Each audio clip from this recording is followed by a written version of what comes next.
الحمد لله وكفى وسلام على عباده الذين اصطفى أما بعد فأعوذ بالله من الشيطان الرجيم بسم الله الرحمن الرحيم إنا خلقناهم من طين لازب بارك الله لنا ولكم في القرآن العظيم ونفعنا به أستغفر الله لي ولكم ولسائر المسلمين إنه هو الغفور الرحيم اللهم صل على سيدنا محمد وعلى آل سيدنا محمد وبارك وسلم اللهم صل على سيدنا محمد وعلى آل سيدنا محمد وبارك وسلم اللهم صل على سيدنا محمد وعلى آل سيدنا محمد وبارك وسلم সকল প্রশংসা আল্লাহ তাআলার জন্য। আল্লাহ তাআলা আমাদেরকে পবিত্র জুমার নামাজ আদায়ের লক্ষ্যে আল্লাহর ঘর মসজিদে আসার তৌফিক দান করেছেন, আলহামদুলিল্লাহ।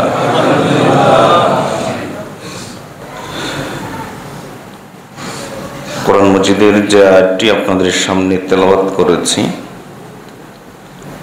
আয়াতে আল্লাহ তাআলা আমাদেরকে বলেছেন যে আমি আল্লাহ তোমাদেরকে সৃষ্টি করেছি মিন তিনিল লাযিব, আঠালো মাটি থেকে। আল্লাহ আমাদেরকে সৃষ্টি করেছেন মাটি থেকে।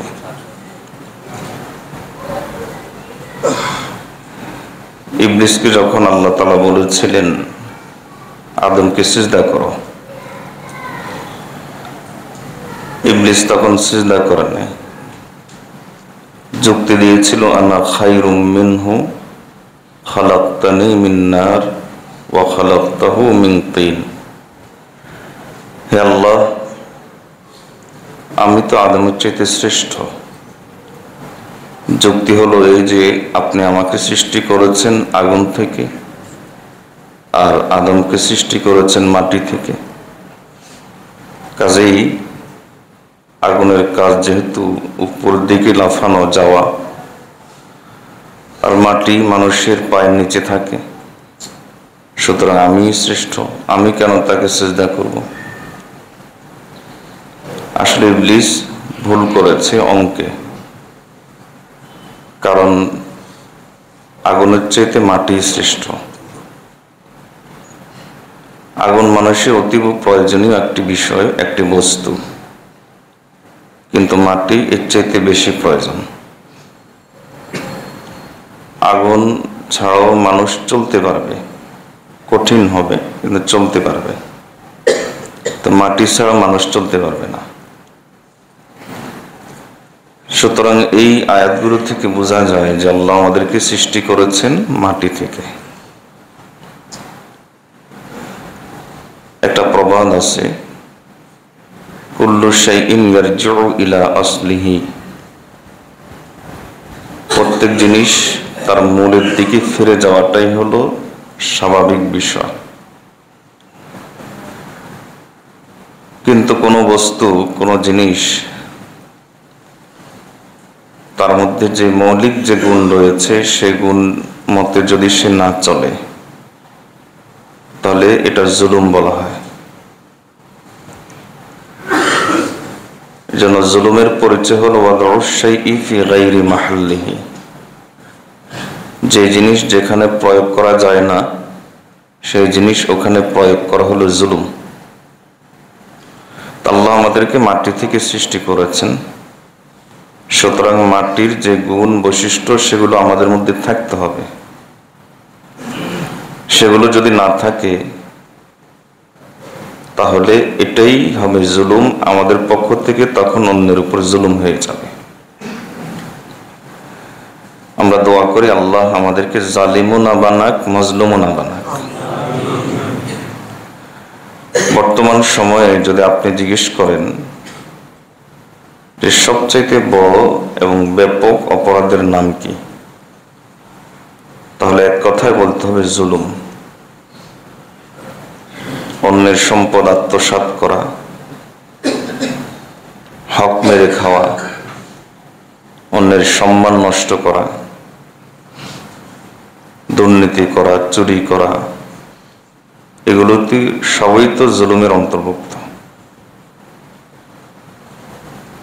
আল্লাহ আমাদেরকে মাটি থেকে সৃষ্টি করেছেন, সে মাটির স্বভাব আমাদের থেকে চলে গিয়ে যদি ইবলিসি স্বভাব চলে আসে তাহলেই জালিম হয়ে যায়।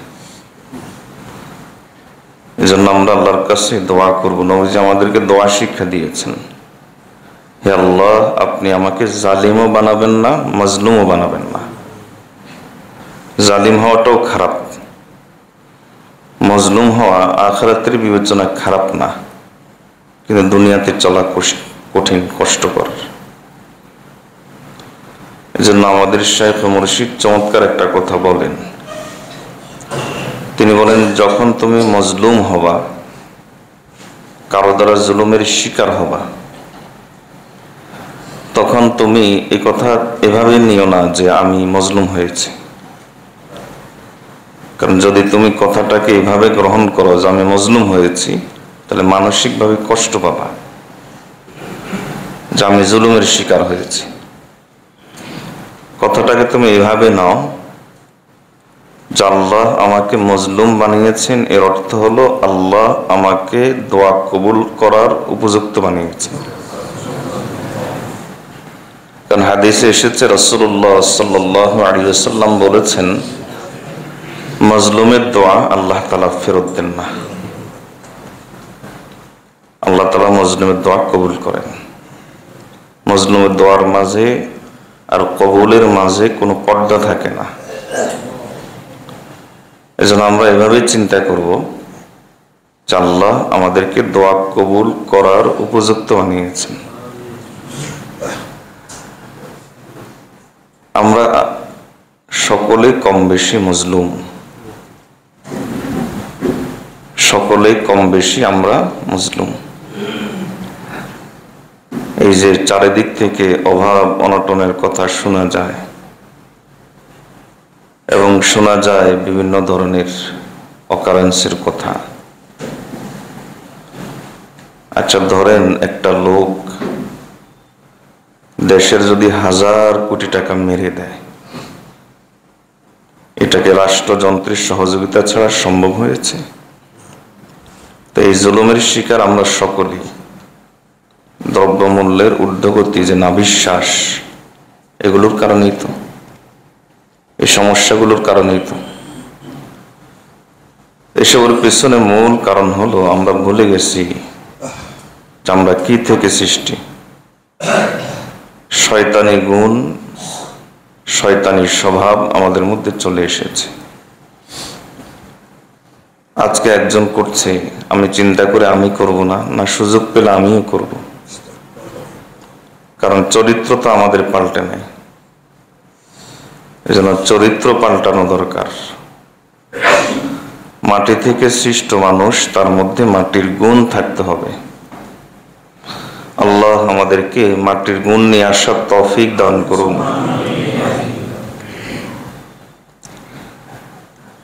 আমরা যেহেতু মাটি থেকে সৃষ্ট, দেখেন, এজন্য নিয়ম করা হয়েছে যে মারা গেলে আমাদেরকে কোথায় রেখে আসা হয়? মাটিতে। কারণ প্রত্যেক জিনিস তার মূলের কাছে ফিরে যায়। তো মাঝখানে আমাদের যে জীবনটা, সৃষ্টি মাটির থেকে, যাব মাটির কাছে, মাঝখানে এই জীবনটার মধ্যে মাটির গুণ নিয়ে আসা উচিত।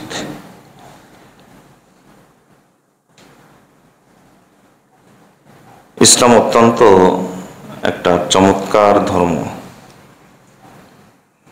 হিন্দু ধর্ম দেখেন, সতীদাহ প্রভা একটা কি আছে, সতী এখন নাই অবশ্য, কিন্তু কোনো কোনো অঞ্চলে এখনো আছে।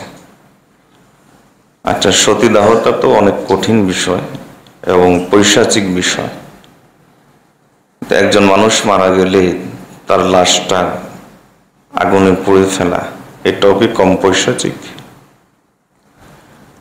কিন্তু ইসলাম কত সুন্দর, মানুষের দেহকে কত সম্মান করে। মারা গেলে তাকে মাটির কাছে রেখে আসতে হয়। আল্লাহ আমাদেরকে সে তৌফিক দান করুন। কথা অন্যদিকে চলে যাচ্ছে। আমি যেটা বলতে চাচ্ছিলাম সেটা হলো, আমাদের মাঝে নিয়ে আসতে হবে মাটির গুণ। নিয়ে আসবো তো ইনশাল্লাহ? কি বলবেন? এখন বলার সময়। আমি আসছি 25 বছর আগে মক্কায় হজ করার পরে 27শে রমজানে হযরত মুহাম্মদ মুস্তাফা সাল্লাল্লাহু আলাইহি ওয়াসাল্লামকে স্বপ্নে দেখছি। এখন সব স্বপ্নটাকে দেখি, কি করা উচিত বলেন? আগের সুন্নতের উপর চলেন, গুনাহ ছাড়েন, স্বপ্ন শরীয়তের দলিল না। উনি একটা স্বপ্নের কথা বলেছেন, আমি আমার একটা অভিজ্ঞতার কথা বলি। যান আপনি আপনার স্থানে যান। আমি আমার একটা ছোট্ট অভিজ্ঞতার কথা বলি, আপনাদের এই এলাকারই অভিজ্ঞতা। যখন এই এলাকায় প্রথম এসেছি, তখন এক লোক এসে আমার কাছে বিভিন্ন স্বপ্নের কথা বলতো। কখনো ওমর রাদিয়াল্লাহু তাআলাকে স্বপ্ন দেখে, কখনো আলী রাদিয়াল্লাহু তাআলাকে স্বপ্ন দেখে, কখনো আবু বকর রাদিয়াল্লাহু তাআলাকে স্বপ্ন। তখন উপরে থাকতাম, উপরের রুমে প্রায় আসতো, এসে কথাগুলো বলতো।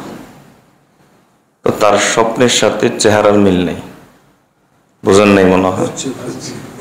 স্বপ্নের সাথে চেহারার মিল নেই। এই জন্য আমি এমনিতেই কেন যেন বলে ফেললাম যে আপনি যেভাবে স্বপ্নের পিছনে পড়েছেন, বেশি দেরি হবে না যে আপনি তো পথভ্রষ্ট হয়ে যাবেন, পথহারা হয়ে যাবেন। ঠিকই কয়েক মাস পরে দেখলাম, 2-4 বছর থেকে দেখা যায় না, 2-4 বছর আগেও দেখেছি, কারো নজরে পড়তে পারে যে পাগড়ি মাথায় কিন্তু দাড়ি নেই, রাস্তায় ঘুরে, নামাজ কালাম নেই। স্বপ্ন শরীয়তের দলিল না। আপনি স্বপ্নে দেখেছেন নবীজিকে, তো নবীজিকে স্বপ্নে দেখা আর বাস্তবে দেখা এটা মূল কৃতিত্ব না। মূল কৃতিত্ব হলো ঈমান। ঈমানের সাথে যদি নবী সাল্লাল্লাহু আলাইহি ওয়াসাল্লামকে দেখেন তাহলে আপনি সাহাবী বাস্তবে, কিন্তু সেটা সম্ভব না। আর ঈমানের সাথে যদি স্বপ্নে দেখেন তাহলে আল্লাহর পক্ষ থেকে সুসংবাদ। আর যদি সুন্নত নাই, গুনার মধ্যে ডুবে আছেন আর মনে করেছেন নবীজিকে দেখেছেন, এর কি নিশ্চয়তা, এর কি প্রমাণ? কারণ হাদিসে এসেছে শয়তান নবীজির চেহারা ধরতে পারে না, কিন্তু শয়তান অন্য চেহারা ধরে আমি নবী এই দাবি করতে পারে না। এটা হাদিসে নাই। কাজেই সে অন্য চেহারা ধরে আমি মুহাম্মদ সাল্লাল্লাহু আলাইহি ওয়াসাল্লাম দাবি তো করতে পারে। মূল বিষয় হলো ঈমান এবং আমল, নিজেকে গুনাহ থেকে মুক্ত রাখা, সুন্নতের উপর চলা, এটা হলো মূল বিষয়। আপনি স্বপ্ন দেখেছেন জান্নাতে গেছেন, তো জান্নাতে চলে গেছেন? হইতে পারে শয়তান দেখিয়েছে, আপনাকে ধোঁকায় ফেলেছে। এজন্য এগুলো মূল বিষয় না। মূল বিষয় হলো ঈমান এবং আমল, এটা হলো মূল বিষয়। কোন মুত্তাকি পরেজগার আল্লাহওয়ালা যদি নবী সাল্লাল্লাহু আলাইহি ওয়াসাল্লামের স্বপ্নে দেখেন তাহলে এটা আল্লাহর পক্ষ থেকে সুসংবাদ। নবীজিকে অথবা কোন সাহাবীকে স্বপ্নে দেখেছে, চেহারার সাথে মিল নেই, এটা শয়তানি কাজ। শয়তান অন্য সুরত ধরে এসে বলেছে আমি আবু বকর, আমি ওমর, আমি নবীজি। এজন্য মূল বিষয় হলো নিজেকে ঈমান এবং আমলের উপর রাখা, শয়তানের ধোঁকায় না পড়া। আল্লাহ আমাদেরকে তৌফিক দান করুন। যাই হোক, মনে হয় বড় ধরনের একটা ভুল বোঝাবুঝি অনেকের থেকে দূর হয়ে গেছে। একটা ছোট্ট ঘটনা বলি। ইজ্জুদ্দিন ইবনে আব্দুস সালাম রাহিমাহুল্লাহ মুজাদ্দিদ ছিলেন। মুজাদ্দিদ বলা হয় 100 বছরের সেরা আলেম, মুজাদ্দিদ ছিলেন। ওনার সময় বিচারক, যিনি প্রধান বিচারপতি, তখন তো আব্বাসীয় খেলাফত ছিল, ইসলামী হুকুমত ছিল। তো বিচারক বিচার করছেন। তো কি মনে করে তিনি চিন্তা করলেন যে আমি রায়টা আগামীকাল দিব। এই চিন্তা করে তিনি আর রায় দেননি। তো রাতের বেলায় স্বপ্নে দেখেন বিচারক, নবী সাল্লাল্লাহু আলাইহি ওয়াসাল্লাম বলেন যে তুমি বিচারটা এভাবে করবা, যেভাবে নির্দেশ দিয়েছে সেটা কোরআন সুন্নাহর বিপরীত। এখন ঘুম থেকে ওঠার পরে বিচারক পড়ে গেল মহা মুসিবতে। একদিকে কোরআন সুন্নাহ বলে এরকম, আর একদিকে আমি স্বপ্নে দেখলাম এরকম, মহা মুসিবতে পড়ে গেলেন। এখন কি করবেন? বিষয়টার সমাধান খুঁজে পাচ্ছেন না তিনি। তিনি খলিফার দ্বারস্থ হলেন। খলিফা তখন ওই সময়ের যারা বড় বড় আলেম তাদেরকে ডাকলেন, একটা বোর্ড বসালেন। তো সেখানে ইজ্জত ইবনে আব্দুস সালাম রহমতুল্লাহ আলাইহি তিনিও এসেছেন। ইজ্জত ইবনে আব্দুস সালাম রাহিমাহুল্লাহ যেহেতু যুগের বড় আলেম, এজন্য স্বাভাবিকভাবেই তিনি ওই বোর্ডের সভাপতি। তো তিনি বক্তব্য দিলেন সভাপতি হিসাবে। এক বক্তব্যে সব কথা শেষ। তিনি বলেন যে দেখুন, হাদিসে এসেছে রাসূলুল্লাহ সাল্লাল্লাহু আলাইহি ওয়াসাল্লাম বলেছেন যে শয়তান আমার সুরত ধারণ করতে পারে না। কিন্তু হাদিসে এই কথা বলা নাই যে শয়তান অন্য সুরত ধারণ করে আমি নবী এই দাবি করতে পারে না। এই দাবি সে করতে পারে। আর স্বপ্ন যারা দেখে তারা হুবহু স্বপ্ন কি দেখেছে এটা তার মনে আছে কিনা এর কি নিশ্চয়তা? এই সমস্ত কারণে স্বপ্ন ইসলামী শরীয়তের কোনো দলিল না। আর কোরআন হাদিস যেগুলো আমাদের কাছে আছে সেগুলো নিশ্চিতভাবে নবীজির কাছ থেকে এসেছে, আল্লাহর পক্ষ থেকে এসেছে। কোরআন আল্লাহর পক্ষ থেকে, এটা নিশ্চিত। হাদিসও নবীজির পক্ষ থেকে, এটা নিশ্চিত। যে স্বপ্নে যে নবীজি ছিলেন এটা নিশ্চিত না। কাজেই স্বপ্নের উপর কথা বলা যাবে না, ফয়সালা করতে হবে কোরআন এবং হাদিসে যেটা আছে সে অনুযায়ী। ওনার এই ঐতিহাসিক কথা থেকে কিয়ামত পর্যন্ত স্বপ্নের পিছনে যারা দৌড়ায়, দেখবেন যত ভণ্ড আছে অধিকাংশই স্বপ্নের পিছনে দৌড়ায়। যত এই স্বপ্নের পিছনে যারা দৌড়ায় তাদের দরজা কিয়ামত পর্যন্ত বন্ধ করে দিলেন। যেন স্বপ্নের পিছনে না পড়ে, কি স্বপ্নে দেখেছি সেটা না, বরং আমি কি আমলে আছি, কি গুনাতে লিপ্ত আছি, এটা হলো মূল বিষয়। হযরত হাসান বসরি রহমতুল্লাহ আলাইহি বলতেন, মুমিন এবং মুনাফিকের মধ্যে পার্থক্য হলো এই, মুনাফিকরা বলে সাওয়াদুন নাসি কাসীর, সবাই তো করে আমিও করি। আর মুমিন হলো ইয়ালুমু নাফসাহু আবাদান, মুমিন সবসময় নিজেকে তিরস্কার করে, আমি কেন এটা করব, আমার কেন এই গুনাহ হবে, নিজেকে সে তিরস্কার করে। এটা হলো মুমিনের বৈশিষ্ট্য। এটা ভালো স্বপ্ন দেখে পাঙ্কা হয়ে যাওয়ার কোনো কারণ নেই। আল্লাহ আমাদেরকে বুঝার তৌফিক দান করুন। যাই হোক, কথা অন্যদিকে চলে গেল, হয়তো দরকারই ছিল, না হয় আল্লাহ তাআলা এই সময় মুহূর্তে কথাগুলো কেন আনালেন। আমি যেটা বলতে চেয়েছিলাম সেটা হলো, আমাদের মাঝে থাকতে হবে মাটির গুণ। মাটির কি গুণ? মাটির অনেক গুণ, তার মধ্যে প্রধান গুণ হলো মাটির 4টি। আমরা মনে মনে নিয়ত করি আল্লাহ আমাদেরকে এই গুণগুলো যেন দান করেন, সকলে আমিন। মাটির একটা গুণ হলো গোপন করা। মাটির একটা গুণ হলো গোপন করা, লুকিয়ে ফেলা, ঢেকে রাখা। দেখুন, আমরা পেশাব করি, মাটি চুষে নেয়। আমরা হাগু করি, মাটি আস্তে আস্তে খেয়ে ফেলে। কোনো জিনিস মাটির নিচে থাকলে সে ওটাকেও মাটি করে দেয়। একটা লোহা দীর্ঘদিন পর্যন্ত মাটিতে থাকে, এরপরে দেখা যায় লোহা এত শক্ত জিনিস, দেখা যায় কয়েক বছর পরে এটা নাই, মাটি হয়ে গেছে। গোপন করে ফেলা। এমনকি ফিকহ কিতাবে এসেছে, ধরেন কোনো ব্যক্তি যদি এমন সিচুয়েশনে পড়লো তার কাছে কাপড় চোপড় নাই এবং তার কাছে পবিত্র হওয়ার মতো কোনো ব্যবস্থা নাই, এখন সে কিভাবে নামাজ পড়বে? ফকিগণ লেখেন যে মাটি, বালু ইত্যাদি ইত্যাদি দিয়ে তার সতরটাকে সে ঢেকে নেবে, ঢেকে নিয়ে তায়াম্মুম করে মাটি দিয়ে তারপর নামাজ পড়বে। অর্থাৎ মাটি আপনাকে এখানেও লুকিয়ে রাখছে, আপনার সতরকে লুকিয়ে রাখছে। তো মাটির একটা গুণ হলো লুকিয়ে রাখা। সুতরাং মুমিনের একটা বৈশিষ্ট্য হবে, মুমিন অপর মুসলমানের দোষ গোপন করবে। মাটি যেমন আমাদের খারাপ জিনিসগুলো গোপন করে ফেলে, ঠিক তেমনিভাবে মুমিনের একটা বৈশিষ্ট্য হলো সে অপর মুসলমানের দোষ গোপন করবে। এটা মাটির গুণ। হাদিসে এসেছে, রাসূলুল্লাহ সাল্লাল্লাহু আলাইহি ওয়াসাল্লাম বলেন, ইয়া মা'শারা মান আমানা বিলিসানিহি ওয়া লাম ইয়াদখুলিল ঈমানু কলবাহু।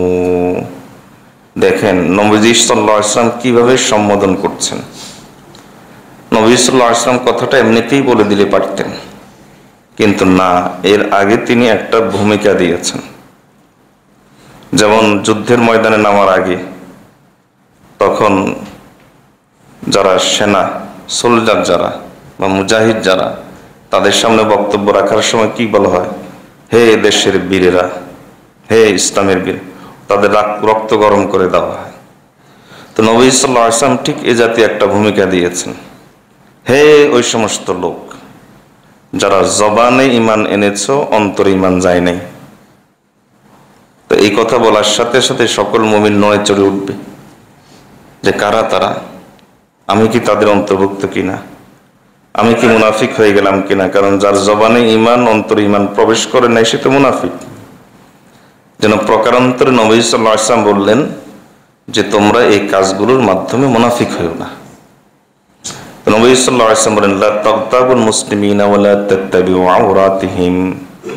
খবরদার কোন মুসলমানের গীবত করবা না, কোন মুসলমানের দোষ তালাশ করবা না। দেখেন নবী সাল্লাল্লাহু আলাইহি ওয়াসাল্লাম এরপরে বলেন তো এই কথাগুলো যদি পরিবারে যদি চর্চা করা হয়, সমাজে না হয় পরেই করলাম, পরিবারে বিশেষ করে স্বামী স্ত্রী, বউ শাশুড়ি, ননদ ভাবি, এই জিনিসগুলো যদি চর্চা করা হয় তাহলে পরিবারে কোনো সমস্যা থাকে? এখন তো উল্টা, কার দোষ কত বেশি বের করতে পারবে। আমি মাঝে মাঝে বলি, পৃথিবীর সকল ভাবিকে যদি আপনি জিজ্ঞেস করেন তোমার দৃষ্টিতে আকাশের নিচে জমিনের উপরে সবচাইতে দাজ্জাল মহিলা কে, সে চোখ বন্ধ করে বলবে আমার ননদ, আমার শাশুড়ি। আবার পৃথিবীর বুকে যদি সকল ননদকে জিজ্ঞেস করেন তোমার দৃষ্টিতে দাজ্জাল মহিলা কে, সে চোখ বন্ধ করে বলবে আমার ভাবি। তো এটা কেন হয়? এর কারণ হলো যে তারা দোষ চর্চা করে।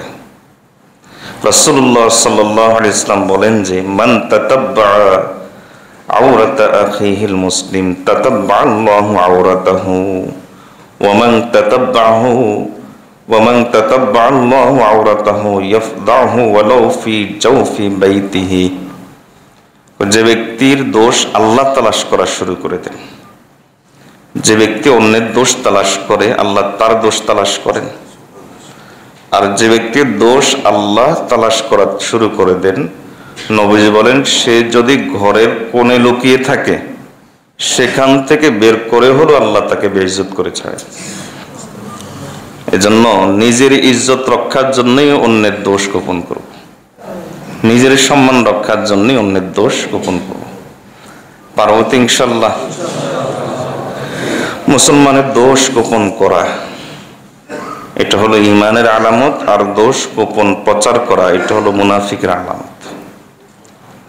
এজন্য ফুজাইল ইবনে আয়াজ রাহমাতুল্লাহ আলাইহি বলতেন, আল মুমিনু ইয়াসতুরু ওয়াল ফাজিরু ইয়াহতিকু। মুমিন দোষ গোপন করে আর মুনাফিক পাপিষ্ঠ যারা তারা দোষ প্রকাশ করে। আমরা অপর মুসলমানের দোষ প্রকাশ করার যে সমস্ত মাধ্যম খুঁজে নেই, তার মধ্যে প্রধান মাধ্যম হলো দুটি। একটি হলো গীবত আর আরেকটি হলো চগলখড়ি। গীবত আর চগলখড়ি, গীবত চগলখড়ি একই জিনিস, তবে চগলখড়ি আরেকটু বেশি। গীবত অনেক সময় মানুষ অভ্যাসবশত করে, কারো কোনো ক্ষতি করার উদ্দেশ্য থাকে না। আর ছগলখড়ি গীবতেই করে, কিন্তু উদ্দেশ্য থাকে দুইজনের মধ্যে ঝগড়া লাগানো।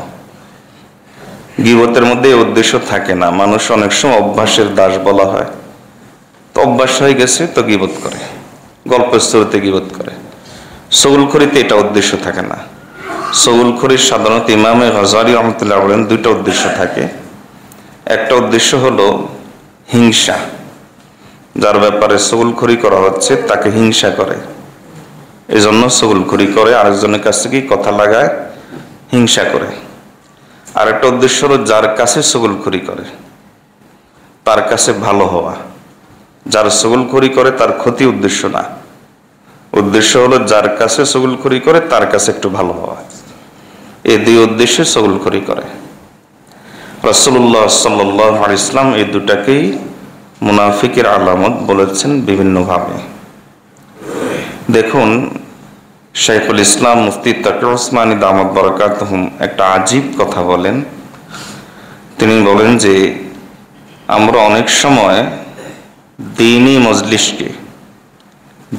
মজলিসকেও ব্যভিচারের মজলিসের চাইতে খারাপ বানিয়ে ফেলি। কেমনে? হাদিসে এসেছে রাসূলুল্লাহ সাল্লাল্লাহু আলাইহি ওয়াসাল্লাম বলেছেন, আল গীবাতু আশাদ্দু মিনাজ জিনা, গীবত হলো ব্যভিচারের চাইতেও খারাপ। এখন আমি দ্বীনি মজলিসে বসলাম, বসে আরেকজনে গীবত শুরু করে দিলাম, তাহলে এটা ব্যভিচারের মজলিসের চাইতে খারাপ হয়ে গেল।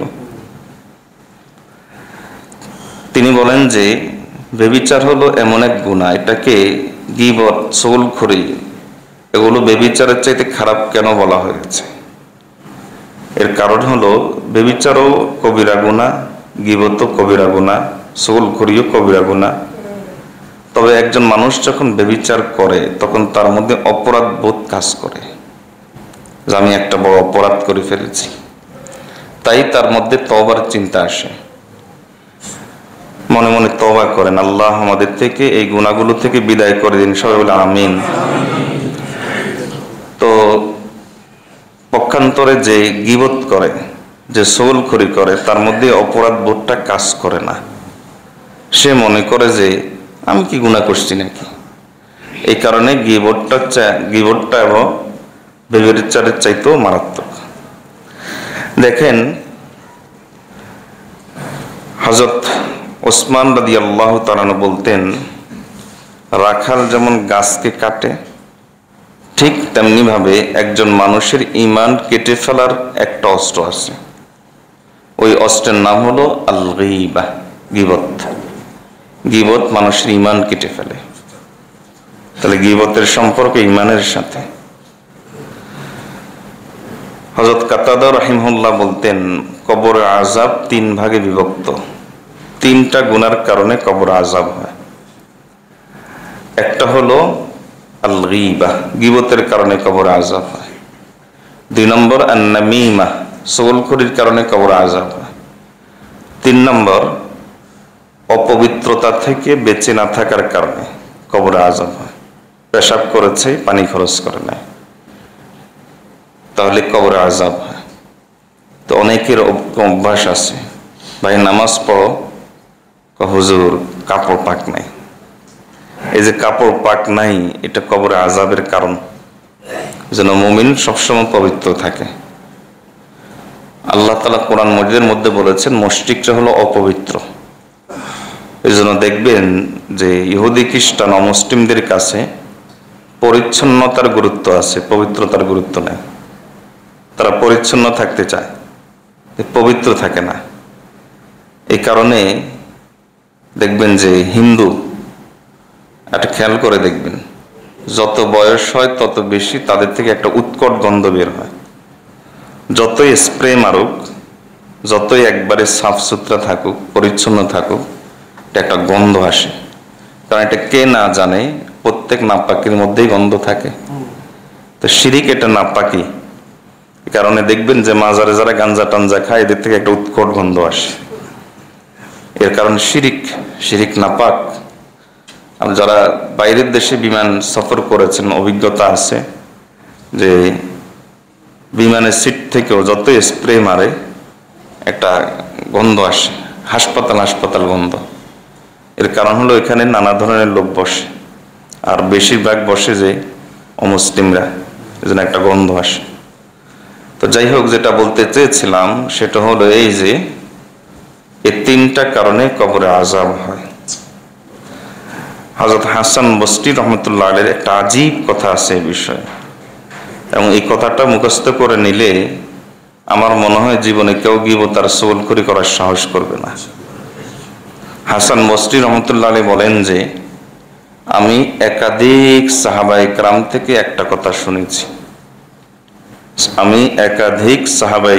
থেকে একটা কথা শুনেছি, সেই কথাটা হলো এই: আকাশের নিচে জমিনের উপরে শিরারু ইবাদুল্লাহ আল মাশাউনা বিন নামিমা, আকাশের নিচে জমিনের উপরে আল্লাহর সবচাইতে নিকৃষ্ট প্রাণীর নাম হলো চুগলখোর। এখন ওনাকে জিজ্ঞেস করা হলো যে আকাশের নিচে জমিনের উপরে তো শয়তানও আছে, তাহলে চুগলখোর কি শয়তানের চাইতে খারাপ? তিনি বলেন হ্যাঁ। তখন ওই লোক আশ্চর্য হয়ে বলল, শয়তানের চাইতে চুগলখোর খারাপ কেমনে হয়? তখন তিনি এক সুন্দর কথা বলেন, লিআন্না শাইতানা মা লা ইয়াফআলু বিসাআতিন ইয়াফআলুন নাম্মামু বিদাকিকাতিন। শয়তান যেটা 1 ঘন্টায় করতে পারে না, চুগলখোর ওটা 1 সেকেন্ডে করতে পারে।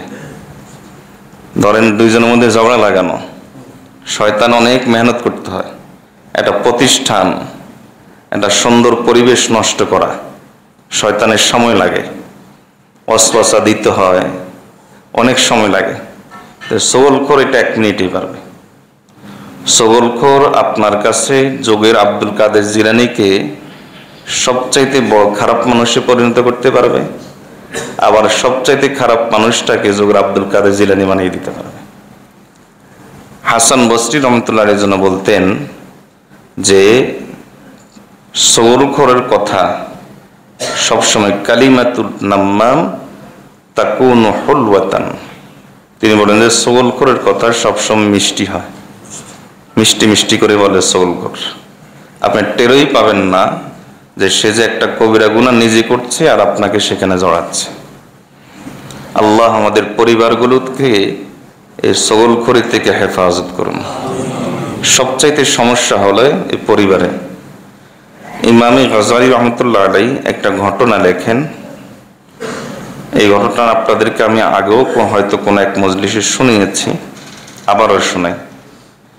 ইমামে গজালি রহমতুল্লাহ আলাইহি চুগলখোরের, আপনি ইহয়া উলুমুদ্দিন পড়তেছেন না জুমার পরে, সেখানে ঘটনা আসবে, অনেক পরে আসবে আর কি ইনশাআল্লাহ।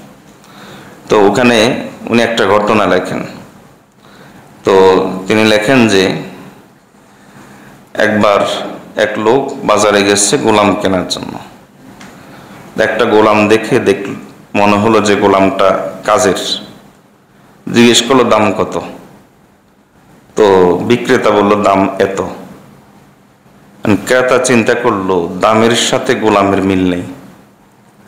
ধরেন আপনার কাছে কেউ 10 লাখ টাকার গাড়ি যদি বলে 2 লাখ টাকা, তাহলে আপনার মনে এই সন্দেহ আসতে পারে যে সামথিং ইজ রং, দাল মে কুছ কালা হ্যায়, এই চিন্তা আপনার মধ্যে আসতেই পারে। এখন বিক্রেতা গোলামের দাম অবস্থা দেখে হওয়ার কথা ছিল ধরেন 100 দিরহাম, চাইলো 10 দিরহাম। ক্রেতা চিন্তা করলো এত ভালো গোলাম এত কম দাম কেন? তো জিজ্ঞেস করলো যে তার মধ্যে কি কি গুণ আছে আর কি কি খারাপই আছে। তো বললো যে গোলাম খুব ভালো, খুব খেদমত করে মনিবের, আর রাতেও খুব ইবাদত করে, রাতের ইবাদত গুজার, দিনের মনিবের খেদমতগার। তো এত ভালো গোলাম, তা এত দাম কম কেন? একটা ছোট্ট দোষ আছে। কি দোষ? চুগলখোর, আর কোনো দোষ নাই। এখন ওই লোক চিন্তা করলো যে এই ছোট্ট একটা দোষ, এটা তেমন কি নিয়ে যাই, এত ভালো গোলাম এত কম দামে পেয়ে গেছি। তো নিয়ে গেল। এখন নিয়ে যখন বাসায় রাখছে, তো চুগলখোরের অভ্যাস।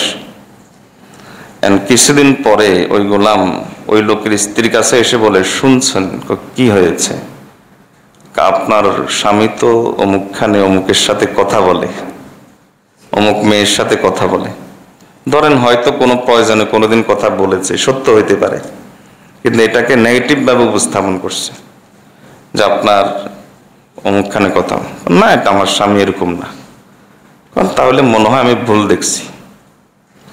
এই কথা বলে সে চলে তো গেল, কিন্তু স্ত্রীর অন্তরে তো একটা সন্দেহ ঢুকিয়ে দিল। আর স্বামী স্ত্রীর মধ্যে সম্পর্ক নষ্ট করার জন্য অন্য কোনো মন্ত্র লাগে না, একটা মন্ত্রই যথেষ্ট, সেটা হলো সন্দেহ। এবার স্বামীর কাছে গিয়ে বললো যে, শুনেছেন কি হয়েছে? আপনার বউ তো এলাকার অমুক যুবকের সাথে কথা বলে। না, আমার বউ এরকম হইতেই পারে না। তাহলে আমি মনে হয় ভুল দেখেছি। এখানে শেষ। এবার ওই দুইজনের মধ্যে ঝগড়া লাগানোর জন্য, ঝগড়া হওয়ার জন্য, করার জন্য কোনো ইস্যুর দরকার নাই, বিনা ইস্যুতেই ঝগড়া হয়। এখন স্বামী স্ত্রী দুইজনেই মোটামুটি আমেরিকা রাশিয়া হয়ে গেছে, সবসময় যুদ্ধ লেগেই থাকে। অতিষ্ঠ একজনের কর্মকাণ্ডে আরেকজন অতিষ্ঠ। এবার ওই সগলখোর ঝোঁপ বোঝে মারল কোপ। স্ত্রীর কাছে গিয়ে বলল যে, আপনার স্বামী তো আপনার আগের মতো নাই। স্ত্রী শুরু করে দিল কান্নাকাটি। ঠিকই বলছো, আগে কত আদর করতো, আমার কত খেয়াল রাখতো, এখন দেখছো তোমার সামনেই তো সব, আমার দোষ নাই, এরপরও দোষ ধরে।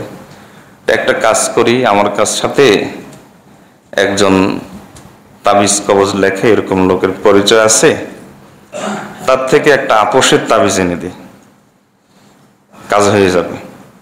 এখন কি করতে হবে?